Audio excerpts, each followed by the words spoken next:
Hello, everyone. I'm Michaela Parker, founder and executive director for the Alliance for Data Science and AI, or ADSA, or ADSA. I'm here to welcome you to our Listen and Lunch AI webinar series, where we bring you experts from around our community to share their approaches to incorporating AI in teaching and research in higher education. Today, we are welcoming Dr. Matthew Hirschey, who will talk with us about Duke's project-based approach to AI leadership development. But first, a quick reminder that this event, like all ADSA events, is governed by our code of conduct, which you can find linked at this QR code or in the footer of our website. And very briefly, for those of you unfamiliar with ADSA, we're a community of data science and AI leaders, practitioners, and educators who believe in a just, equitable future where data science and AI are thoughtfully applied in all domains for the benefit of all. You can learn more about our events and activities at our website, also linked with the QR code on this slide. But today, I am thrilled to welcome Matt Hirschey, Associate Professor at Duke University and Inaugural Director of the Center for Computational Thinking. He leads university-wide efforts to make computational and AI literacy accessible across all disciplines, from flexible learning pathways and the Digital Intelligence Certificate to co-curricular programs like Code Plus. His approach emphasizes that computational thinking is essential for everyone, something we hold near and dear at ADSA as well, regardless of field or background. So welcome, Matt. Thank you. All right. So as many in our audience are aware, colleges and universities are grappling with the challenge of developing AI literacy on their campuses, and Duke University has taken a distinctive approach to this challenge. So today, we're hoping you will tell us a little bit about your work in helping to design and lead many of the core training sessions for the program that you're going to tell us about today, and pull back the curtain to let us know what worked, what didn't work, what you learned along the way, what were some of the outcomes, so that those in our audience can learn from your work and your initiative. So I think maybe it would be great if we could just start with a high-level overview. Can you tell us a little bit about the program you launched, what the length is it, who is it intended for? Those details. Sure. So thank you for having me.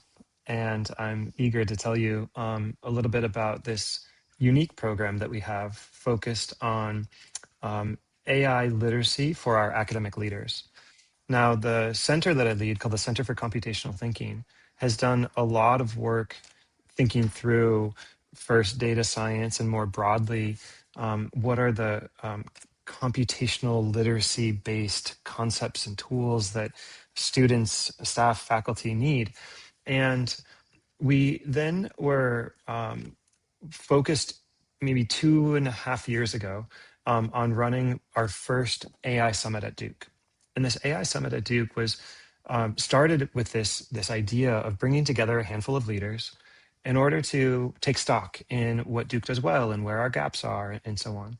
Well, this concept of having a small leadership-focused meeting very quickly blossomed into what we call an AI summit. It's our first of AI summit. And the summit was essentially taking folks from all across Duke and identifying, again, what some of our strengths and weaknesses are.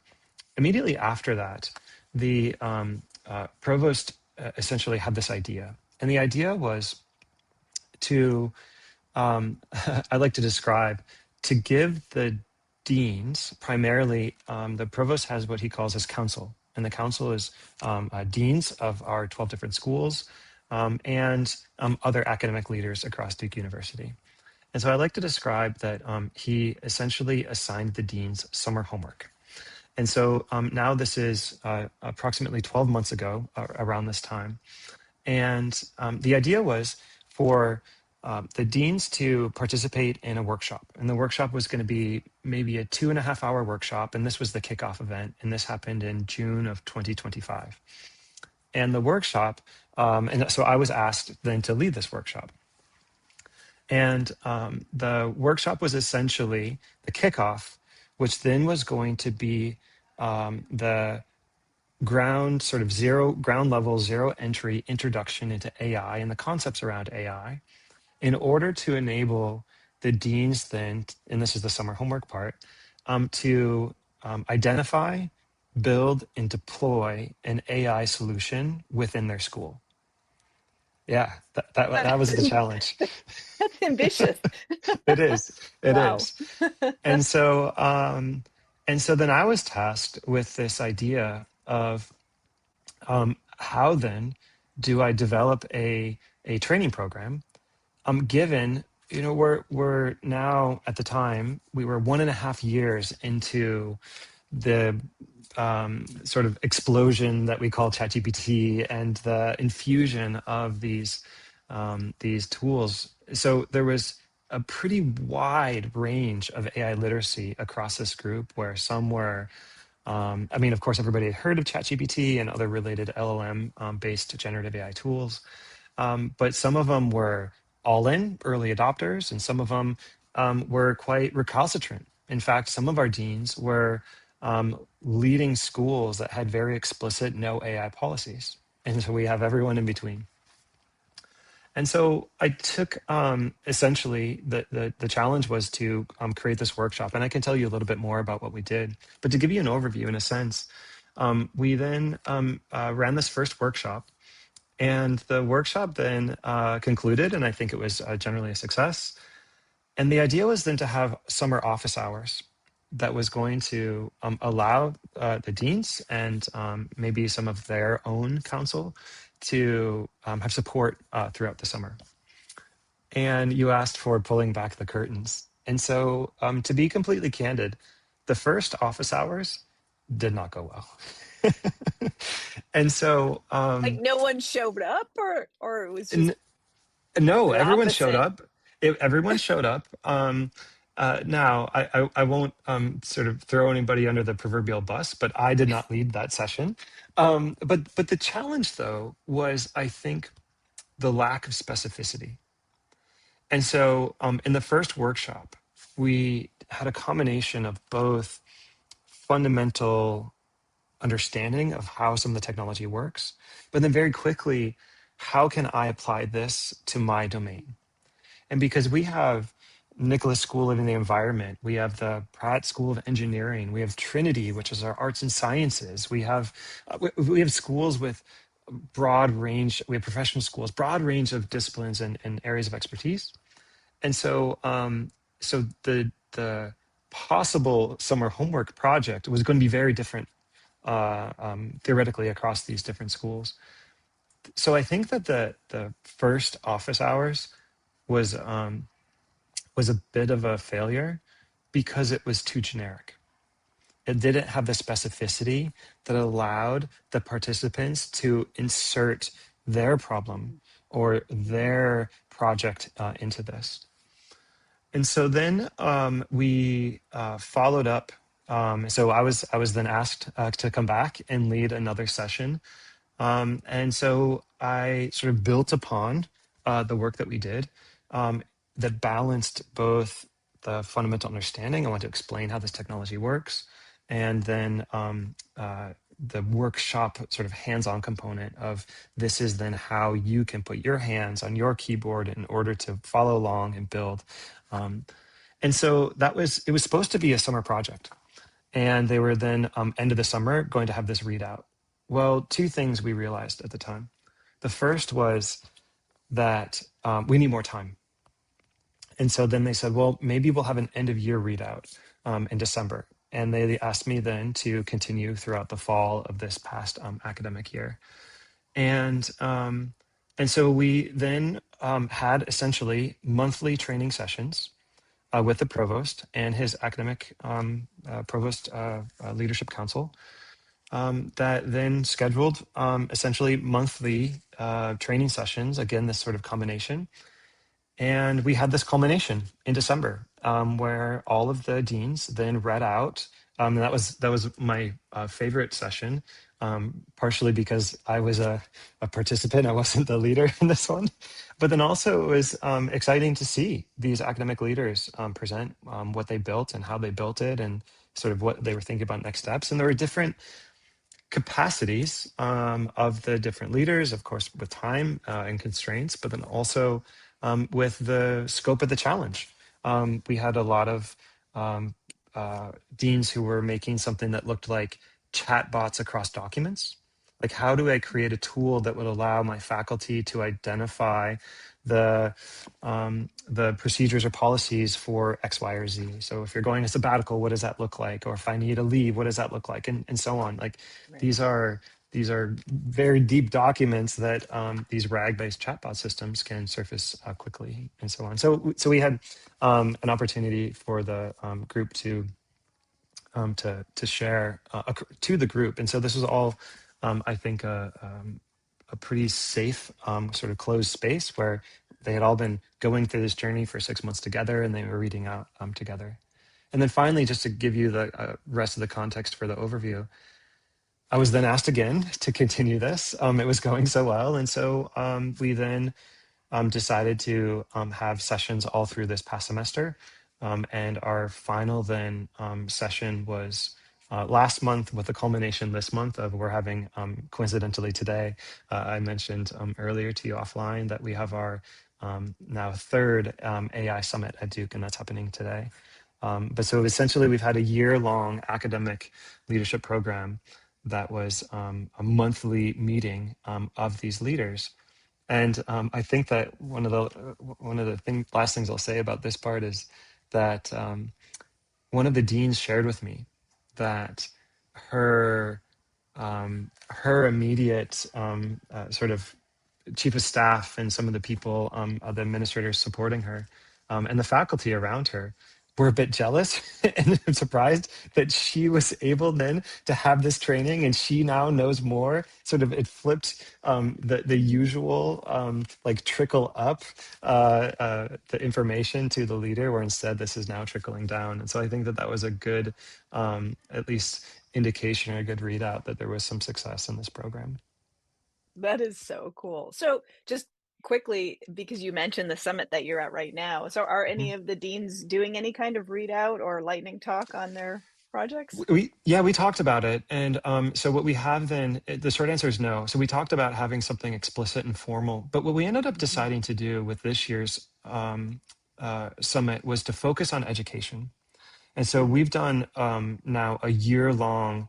The provost initiated a year long sort of framework guiding activities, getting feedback from thousands, hundreds, actually thousands of student, staff, faculty across Duke, to then come up with a formalized framework of understanding of Duke's against strengths and weaknesses and what we want to do. And we ended up with some pillars and so on. And one of the themes that cut across all of this work was the influence of AI on education. And so what we mhm, decided to do then for the AI Summit, rather than having some dean level readout, was to focus on education explicitly. And so mhm. we have over 50 staff and faculty today, and students presenting different aspects of their work. So we decided to pivot a little bit away from it, given the signal from the university community.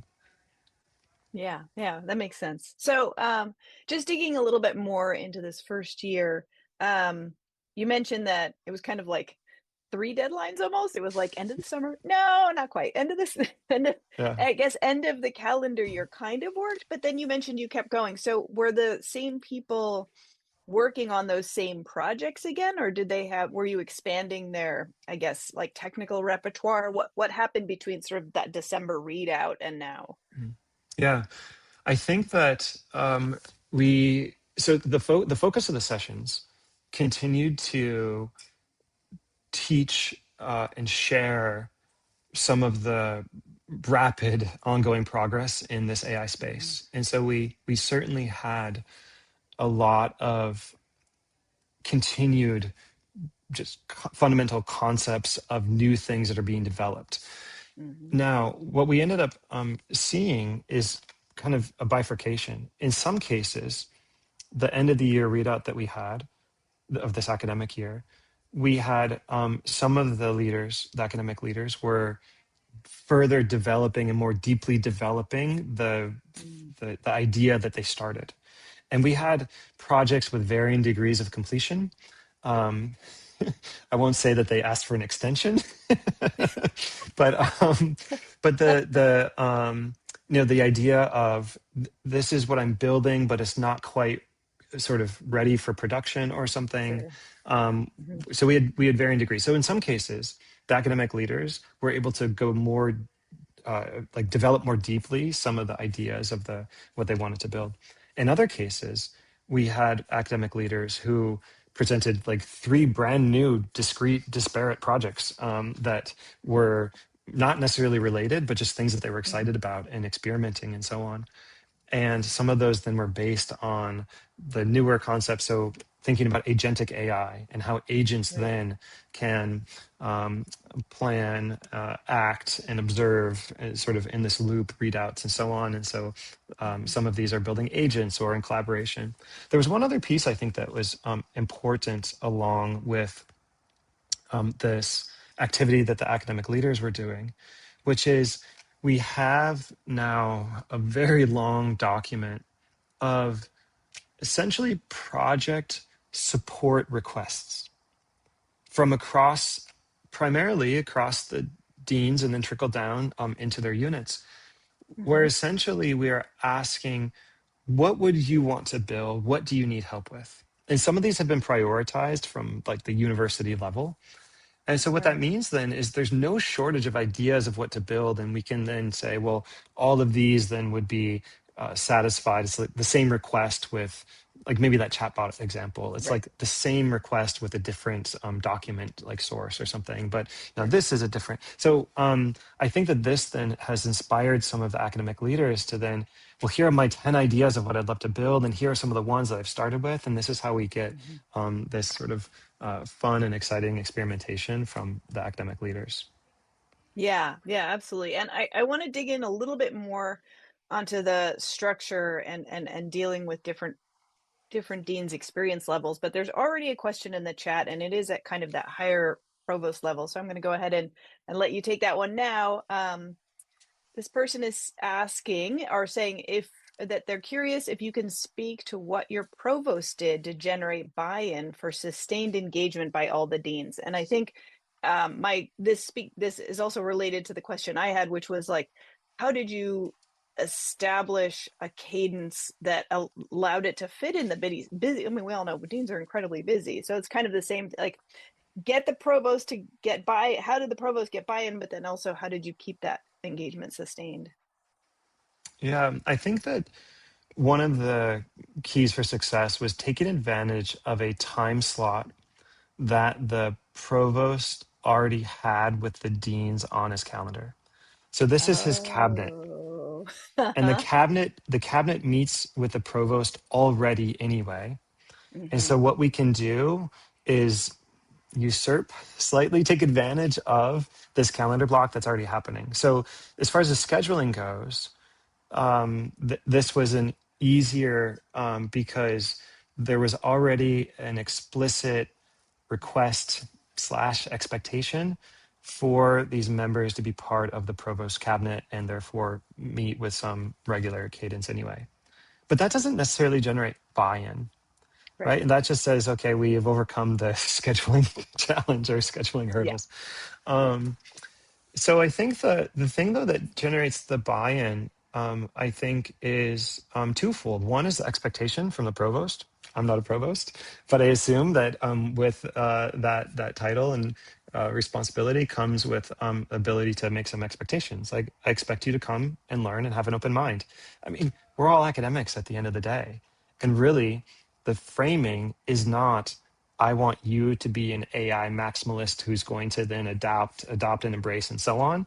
The framing is in order for you to more deeply understand this technology, you have to get your hands on this technology. We all know, regardless of the the skill or the thing that a student is trying to learn, like you can't learn French without speaking French, right? You can't learn Right. computer programming without building a computer program. You can't learn, right? So this hands-on nature for the purpose of learning, I think allows us to create an environment and a culture where I want you to learn this so that you can make more informed decisions about Hmm. this technology. That I think was really what generated the buy-in and this like culture of, okay, so I'm here to learn. Now it turned out, was the professor in front of the classroom. The classroom happened to be a bunch of academic leaders, including our provost. But this was this sort of safe space. And I said that once before. I think that that's really important because I was teaching maybe almost for 10 years now. I've been teaching an introduction to data science. And this is where we would take zero entry learners and teach them the fundamental concepts of what is data science and what is exploratory data analysis and how do we go through the process and so on. And from day one, I have had faculty ask for faculty only introduction to data science sessions in order for those faculty members to feel comfortable like saying, whoa, slow down, let's back up and like let's tell me about data clean, like what is this, right? Mm-hmm. Whereas if that faculty member is sitting next to maybe a young precocious graduate student who would then say, what do you mean you don't understand data cleaning? So you want to Right. enable this understanding, and I think that that was also part of this like culture that helped generate this buy-in. I love that. That is a great framing for the both the incentive and sustained engagement. Yeah. Mhm. Um, so I that what you're speaking to, what you just said right there, also translates now into AI, where I imagine there's a vast, and you kind of alluded to this too, that there's a vast difference in the backgrounds, not just whether you have, faculty resistance against AI, but more like even those faculty that are interested in doing this learning, they're coming to this workshop or workshop series with very different backgrounds. And so, Mhm. how did you manage to kind of level set? I mean, you mentioned that you were introducing new topics. So, like a classroom, there was probably some amount of lecture and you're explaining things to them, but then they're actually getting hands on experience. So, how did you like manage both the conveyance of information, but also that they were able to work at their pace and not kind of like lose the folks that have so much experience? They felt kind of like, oh, I already know this. Yeah, that was probably one of the hardest challenges, especially early on, because we had this pretty wide gap Mm-hmm. between who understood what and who did this sort of self-learning and self-experimentation and who created very early ChatGPT accounts or some of the other providers. I think that that what I tried to do is I tried to um, acknowledge, and I needed to acknowledge that there were zero entry learners, and so we can't leave those people behind. Yeah. But at the same time, what I had, so one strategy was when we'd have workshops, I would have like a worksheet maybe of like some activities to go through, but I also had like the A and B version, and the B version would be the more advanced version, and say, okay, like I know from the room and I can understand sort of who might find more benefit in this more advanced version. And so basically I would hand out this like additional or extra worksheet of some types of things that they could go through or more advanced concepts and so on. So that was good and that was useful early on.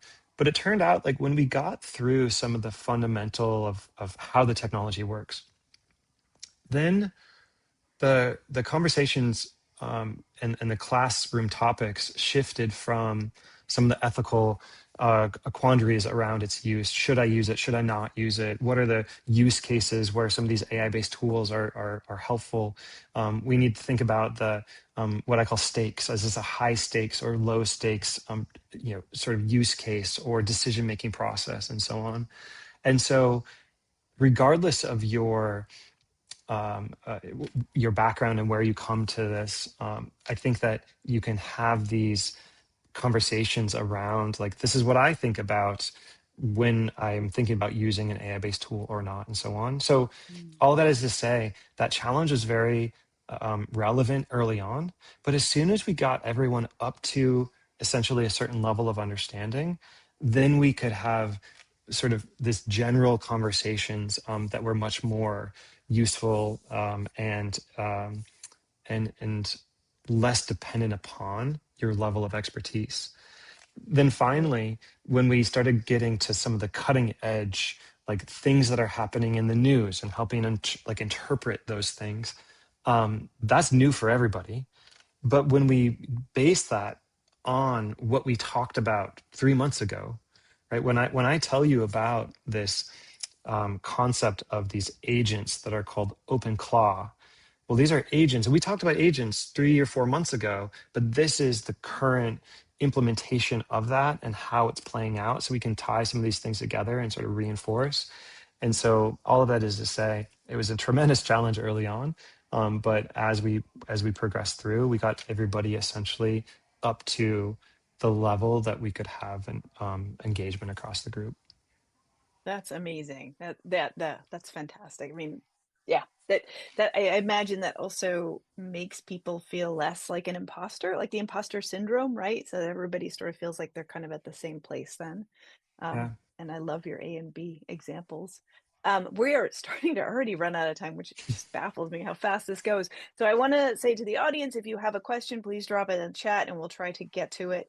But I was curious now, sort of coming out the other end. I guess one, this is kind of a two-parter.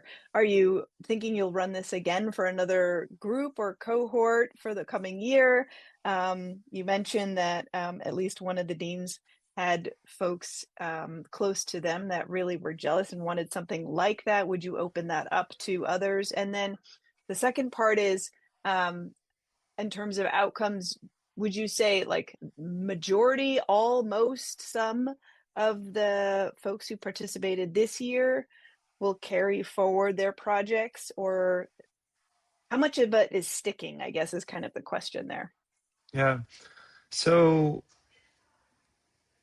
I think that if to answer the second question first, I think that there's momentum and there's also some support. And so many of the deans have started to build some support structures, both through provost sponsored initiatives, but also like Mm-hmm. within their own school, like they are identifying the need, but then also they have the resources in order to, whether it's people or whether it's tokens or like whatever they need to continue it. I And the think that provost is providing that, just to clarify there. The provost is well, providing some of the support. it's across, yes, and so there's within the Office of Information Technology, and so Mm-hmm. there's compute resources that are Okay. then Yeah. being partitioned towards this, right? But that Right. sort of comes from the provost, but this is basically our Office of Information Technology. So but the deans then sometimes are hiring or identifying their AI champions or AI developers that can then help build some of these tools and so on. So I hope so. I think so. What we're going to do is we're going to then take a pause from our formal sort of education, and we're actually going to sort of re-envision the program. So ask me next year what what it looks like or how it went. Um, but I was asked after that first workshop to give that workshop a few times. So the president of the university asked me to present it to his council. So when the president asks, I said, okay. Yeah. um, but at the same time, so I've given that like sort of initial boot camp workshop a few times. But then I've also been asked by many groups across Duke. But I also didn't want to be and slash can't be the universal AI Mm. instructor for Instructor. all of Yeah. Duke. Yes, I do have a day job. um, but what we are doing is, and this is a new project, and this is part of the Center for Computational Thinking. So I've built an essentially a brand new asynchronous learning platform, and this asynchronous learning platform then is going to host the material for learning this and basically walk students asynchronously through this experience because I wanted to spend time building something that could scale to Duke student, staff, faculty, continuing ed, and so on. And I said for a long time that this is one of the ethos of our center is that Mm-hmm. we want to scale beyond the 30 students in the classroom to the 30,000 student, staff, faculty, and community that we call Duke. And if we can do that, then we can scale far beyond, and it could be for your folks, or it could be for other groups. And so the idea is to build something that allows us to do this so that anybody can learn. Because I think that the goal here is that we want to create this knowledge that allows people, and share this knowledge that allows people to understand this technology. And there are several conscientious objectors, and there's several people who are confused, and several people who say this is not for me, and so, like, that's fine, but that needs to, ideally, and from an educative perspective, needs to come from a data driven place, not an opinion driven place. Dare I say this, to a data science Go for it. alliance, right? And Yeah. so if we then can share what we know, what is happening, what the current state of the technology is, then people are informed to make their decisions, Mhm. and that's what the a university and academic culture and ethos is all about. I love that. I love that you'll have those materials on the website, and we will absolutely be looking for them. Please, when you have that live, the asynchronous materials, reach out so we can broadly, announce them. There is one more very quick question in the chat before we wrap up. Mhm. How much time total did you spend with instruction in over that sort of chunked up time period? Do you know? Yeah, so roughly each month we would do an hour to an hour and a half session, and our initial training session I think was 2.5 hours. So call it an hour to an hour and a half once a month was generally the cadence. And that two Yeah, and a half was that was the workshop in the summer that last was year, the right? first like Okay. That onboarding was kind of the exactly. kickoff. Yeah. Yeah, Yeah. yeah, Wow, that's great. And what yeah. that's, I mean, fantastic how much you got done then in that amount of time. Yeah, yeah, it's been a lot of fun, and this is like the professor in me, as I can see the students and they've learned, and right, Right. I can be so proud of their projects, Yay. and Mhm. so Oh, and yeah, it's so essential right now for everyone on campus to have a better understanding of these technologies. So really appreciate you sharing your approaches to this. Um, if anyone has further questions, if they can reach out to you, that would be good to know. We yes, can. yeah, Okay, great. yes, certainly, You're yeah, welcome to reach out to Matt directly, or you can reach out to us and we will redirect you.